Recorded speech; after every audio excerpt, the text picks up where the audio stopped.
بسم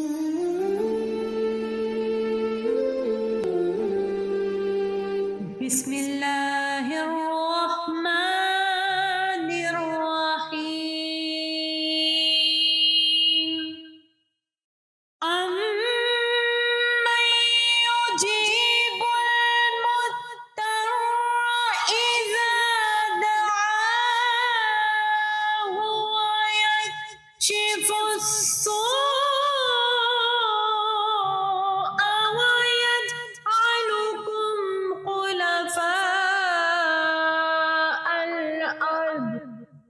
شروع اللہ کے نام سے جو بڑا مہربان اور نہایت رحم کرنے والا ہے۔ بھلا وہ کون ہے جو مضطر کی فریاد کو سنتا ہے جب وہ اس کو پکارتا ہے اور اس کی مصیبت کو دور کر دیتا ہے اور تم لوگوں کو زمین کا وارث بناتا ہے۔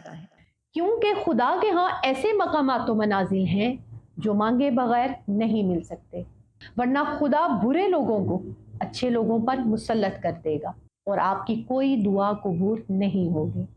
مگر چند اوقات و مقامات ایسے ہیں جہاں دعا کی جلد قبولیت کی نشاندہی فرمائی ہے۔ السلام علیکم، آپ کی دعاؤں کے حصار میں پروگرام دعا کے ساتھ میں ہوں فائزہ جنید۔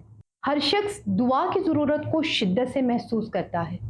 جس چیز کی ضرورت کا احساس شدید ہو وہ اپنے مقام پر ایک مسلمہ حقیقت کی حامل ہوتی ہے۔ انسان کی فطری طلب اور قدرتی خواہش ہوتی ہے۔ خداوند قدس کے نزدیک سب سے بڑی عبادت نماز ہے جو طلب دعا پر مشتمل ہے۔ قرآن کا آغاز سورۃ فاتحہ ہے جو خود سراپائے دعا ہے۔ قرآن میں انبیاء اور دیگر اہل ایمان کی دعاؤں کا ذکر موجود ہے جو یہ ثابت کرتا ہے کہ دعا انبیاء کی سیرت، اولیاء کا شیوا اور خاصان خدا کا دستور ہے۔ قرآن ترک دعا پر جہنم کی وعید سناتا ہے۔ وَقَالَ رَبُّكُمْ ادْعُونِی أَسْتَجِیبْ لَکُمْ إِنَّ الَّذِینَ یَسْتَکْبِرُونَ عَنْ عِبَادَتِی سَیَدْخُلُونَ جَہَنَّمَ دَاخِرِینَ۔ عصر حاضر کا انسان کتنا بد نصیب ہے کہ وہ مادہ پرستی کا شکار ہو کر دعا سے گریزاں ہے۔ حالانکہ دعا ہمیشہ شکستہ دلوں کا سہارا، امیدوں کا مرکز، منظر و کامیابی کی ضامن اور قلبی سکون کا باعث رہی ہے۔ دور حاضر کے انسان کو دعا کی اہمیت سے آگاہ کرنا نہایت ضروری ہے۔ اس پروگرام کا یہی مقصد ہے، کیونکہ خدا کے ہاں ایسے مقامات و منازل ہیں جو مانگے بغیر نہیں مل سکتے۔ یہی وجہ ہے کہ دنیا کے قدیم ترین مذاہب میں بھی دعا کا تصور پورے خد و خال کے ساتھ موجود ہے۔ تاریخ مذاہب کی روگردانی سے یہ حقیقت اجاگر ہو جاتی ہے کہ ہر مذہب نے اپنی تعلیمات میں دعا کو امتیازی جگہ دی ہے، بلکہ بعض نے بہت زیادہ تکلف سے کام لیا ہے۔ انسان کی تاریخ خواہ حبوط آدم سے شروع کی جائے یا ڈارون کی تھیوری سے، یہ صداقت اپنی جگہ قائم و دائم ہے کہ دعا کا تصور قدیم ترین تصور ہے۔ دنیا میں مذاہب کی عبادت کے طریقے مختلف ہیں، اگر ان کی کوئی قدر مشترک ہے تو وہ دعا ہے۔ عہد نامہ جدید انجیل متی میں وارد ہوا ہے، مانگو تو تمہیں دیا جائے گا، ڈھونڈو تو تم پاؤ گے، دروازہ کھٹکھٹاؤ تو تمہارے لیے کھولا جائے گا، اور جو ڈھونڈتا ہے وہ پاتا ہے۔ قرآن انبیاء اور اولیاء نے دعا کے آداب سکھائے ہیں، دعا کی قبولیت کے گڑ بتائے ہیں اور ان اعمال کی نشاندہی فرمائی ہے جو دعا کی قبولیت میں رکاوٹ بنتے ہیں۔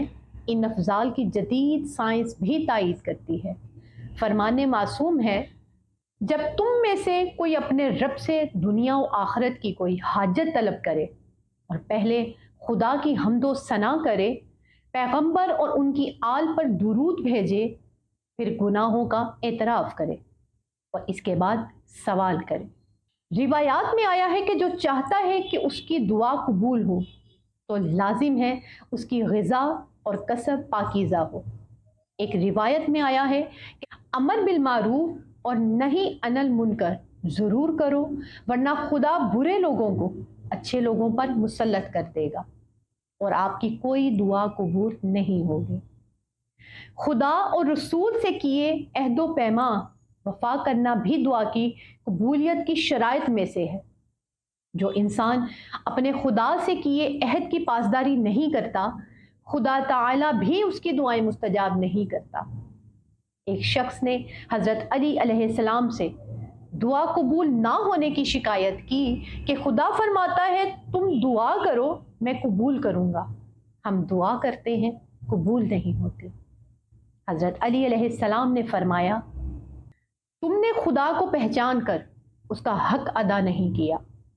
तुम इसके भेजे हुए रसूल पर ईमान तो ले आए मगर उनकी सुन्नत की मुखालफत करते हो। तुम कुरान तो पढ़ते हो मगर अमल नहीं करते। तुम कहते हो हम खुदा के अजाब से डरते हैं मगर उसकी नाफरमानी की तरफ कदम बढ़ाते हो। तुम कहते हो हम जन्नत के शाइक हैं, हालांकि काम ऐसे करते हो जो तुम्हें जन्नत से दूर ले जाते हैं। तुम खुदा की नेमतें तो खाते हो मगर शुक्र का हक अदा नहीं करते। खुदा ने तुम्हें हुक्म दिया है शैतान से दुश्मनी रखो, तुम उसी से दोस्ती करते हो। तुमने लोगों के ऐब को अपना नस्बुलैन बना रखा है और अपने ऐब पर से पुष्ट डाल दिए गए। इन हालात में तुम कैसे उम्मीद रखते हो कि तुम्हारी दुआ कबूल हो, जबकि तुमने खुद उसकी कबूलियत के दरवाजे बंद कर रखे हैं। तकवा और परहेजगारी इख्तियार करो, अपने अमाल की इस्लाह करो ताकि तुम्हारी दुआएं कबूल हो सकें। दुआ की कबूलियत की एक शर्त यह भी है कि दुआ अमल और कोशिश के हमरा हो। मौला अली अलैहिस्सलाम फरमाते हैं, अमल के बगैर दुआ करने वाला बगैर कमान के तीर चलाने वाले की मानिद है।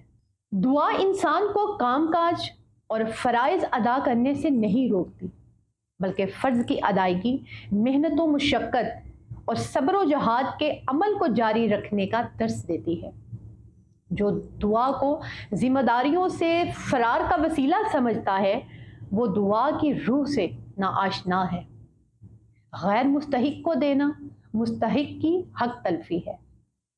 दुआ की एक शर्त यह भी है कि दुआ में शिद्दत हो। इसी तरह इस शिद्दत से दुआ मांगो जिस शिद्दत से बच्चा अपनी माँ से किसी चीज़ का मुतालबा करता है। दुआ को चाहिए वो जारहियत लिए हो। जनाब ईसा अलैहिस्सलाम किसी रास्ते से गुजर रहे थे। रास्ते के किनारे कोई अंधा बैठा था।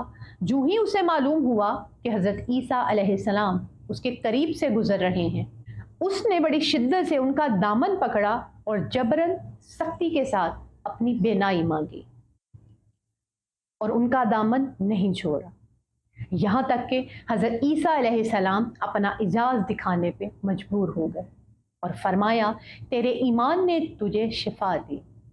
दुआ के लिए ज़रूरी है कि वो शिद्दत के साथ हो। तमाम तवानाई, तमाम इदराक की ताकत और कुव्वत से दुआ मांगी जाए। जब दुआ मसलहत खुदा से वाबस्ता होगी, कबूल होगी, और अगर दुआ मसलहत इज़्ज़ी के ख़िलाफ़ होगी, रद्द कर दी जाएगी। बाज़ औक़ात जिसे इंसान अपना फ़ायदा समझ रहा होता है, दरअसल वो तलब उसके लिए नुकसानदेह होती है। इरशाद बारी ताला है, बाज़ औक़ात इंसान बुराई की दुआ इस तरह मांगता है जिस तरह अपने लिए भलाई की दुआ करता है, हालांकि वो नहीं जानता कि ये बुराई है और इंसान तो बड़ा जल्दबाज है। सालिहीन व अंबिया ने जहाँ इंसानों को बहुत सारी दुआएं तालीम फरमाई हैं, वहीं औकाते दुआ भी बतलाए हैं।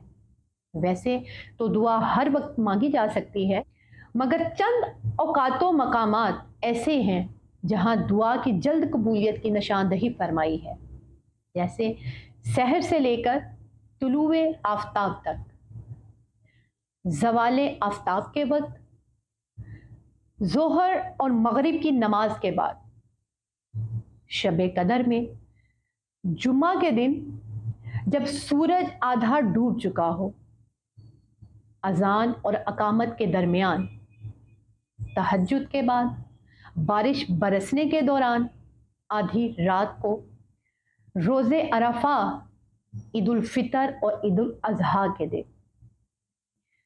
हज़रत अली अलैहिस्सलाम एक रात उठे और सितारों की तरफ देखकर नौफ इब्ने फजाला से फरमाया, ए नौफ, दाऊद अलैहिस्सलाम रात के ऐसे ही हिस्सा में उठे और फरमाया, ये वो घड़ी है जिसमें बंदा जो भी दुआ मांगे मुस्तजाब होगी, सिवाय जो सरकारी टैक्स वसूल करने वाला पुलिसमैन हो या सारंगी ढोल बजाने वाला।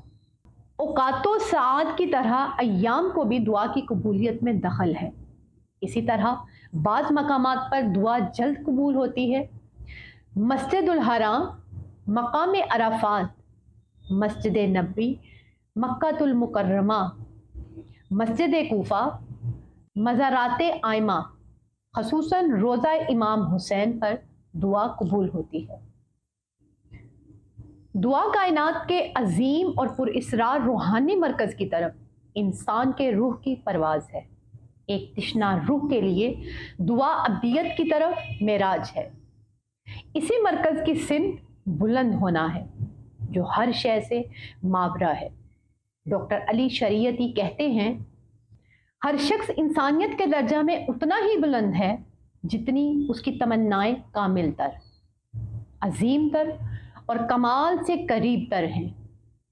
कम दर्जे के आदमी की तमन्नाएं कम दर्जे की होती हैं और बुलंद दर्जे के आदमी की तमन्नाएं बुलंद दर्जे की होती हैं। रिवायात में आया है कि इंसान का ज़ाते परवरदिगार के साथ इत्तबात जिस कदर कवी होगा, दुआ व मनाजात में जितना इखलाक होगा, दिल गफलत और अलाइशों से जिस कदर पाकीज़ा होगा, खुज़ू खुशू और यकसोई जितनी मुस्तहकम होगी, साइल की आवाज़ करीम के कानों में नगमाए शीरी बन के गूंजेगी। मोमिन जब खुदाए बुजुर्गों बरतर से अपनी हाजत तलब करता है, कुदरत उसकी आवाज़ और दुआ के इश्तियाक में कहती है, अभी इसकी हाजत को ताख़ीर में डाल दो। इसके बरक्स कोई बंदा जब उससे दुआ मांगता है तो अल्लाह ताला फरमाता है, इसकी हाजत जल्द पूरी कर दी जाए, मुझे इसका पुकारना अच्छा नहीं लग रहा। आज का प्रोग्राम इमाम ज़ैनुल आबिदीन के दुआ पर ख़त्म करते हैं।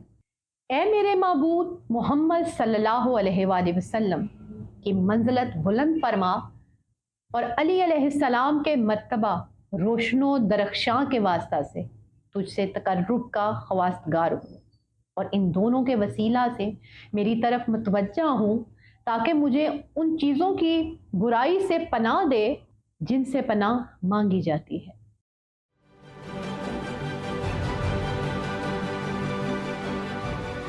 अक्स, सच्चाइयों और हकायक का अक्स।